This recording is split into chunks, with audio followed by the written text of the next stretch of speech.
Okay, latest news ఏంటంటే TCS నుండి 12,000 మంది ఉద్యోగుల్ని తీసేస్తున్నారు. అది కూడా మిడిల్ లెవెల్ ఉద్యోగుల్ని. ఎందుకు? వాళ్ళు పాపం లాయల్ ఎంప్లాయీస్ కదా, ఎందుకు తీసేస్తున్నారు?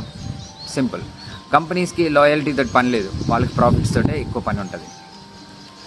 అండ్ రీజన్ ఏంటి అని మీరు అడగండి, ఆన్సర్ ఒకటే, వచ్చింది, ఏజెంట్స్ వచ్చినాయి, టెక్నాలజీ చాలా అప్గ్రేడ్ అవుతుంది, దానికి తగ్గట్టుగా కంపెనీ తనని తాను అప్గ్రేడ్ చేసుకోవాలి. ఆ అప్గ్రేడ్ చేసుకునే క్రమంలో ఉద్యోగస్తుల్ని తీసేయాలి. బికాస్ టెక్నాలజీ ఒక 10 మంది చేసే పనిని టెక్నాలజీ చేసేస్తుంది. ఏ ఏజెంట్ చేస్తుంది.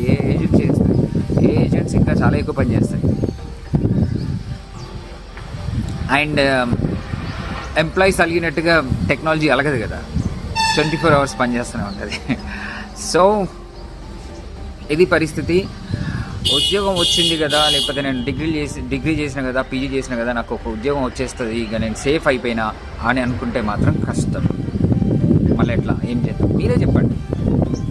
ఇప్పుడున్న స్టూడెంట్స్, ఇప్పుడు చదువుకుంటున్న స్టూడెంట్స్, ఎస్పెషల్లీ ఇంటర్లో కానీ డిగ్రీలో కానీ చదువుకున్న స్టూడెంట్స్ అడగండి క్వశ్చన్. పరిస్థితి ఇట్లా ఉంటే మీరు ఎట్లా సర్వైవ్ అవుతారు? మీరు ఎట్లా సక్సెస్ని పొందుతారు? మీరు అనుకున్నది ఎట్లా అచీవ్ చేస్తారు? చెప్పండి, కమెంట్ చేయండి, మీకు తెలిసింది చెప్పండి. బట్ నాకు తెలిసింది నేను చెప్తున్నా, మీకు ఉద్యోగం వచ్చినా రాకపోయినా, రేపు ఎవడైనా ఉద్యోగంలో చేరిన తర్వాత పీకేసినా కూడా అన్ని డబ్బులు మీరు సంపాదించేటంత స్కిల్స్, టెక్నికల్ స్కిల్స్ కానీ వైటల్ స్కిల్స్ కానీ మీరు డెవలప్ చేసుకోవాలి. మీ దగ్గర స్కిల్ ఉండాలి, మీరు డిజర్వింగ్ అయి ఉండాలి. అది ఫార్మల్ ఎడ్యుకేషన్ మీద కేవలం డిపెండ్ అయితే రాదు, మీరు బయట నుండి నేర్చుకోవాల్సిందే. ఆన్లైన్ కానీ ఆఫ్లైన్ కానీ రెండు. మీ పర్సనాలిటీ ట్రైట్స్ని డెవలప్ చేసుకోవాలి, మైండ్ సెట్ని ఇంప్రూవ్ చేసుకోవాలి. Don't depend on formal education and the so called corporate industries. వాళ్ళు ఎప్పుడైనా నీకు చేయొచ్చు. నిన్ను నువ్వు తీర్చిదిద్దుకో.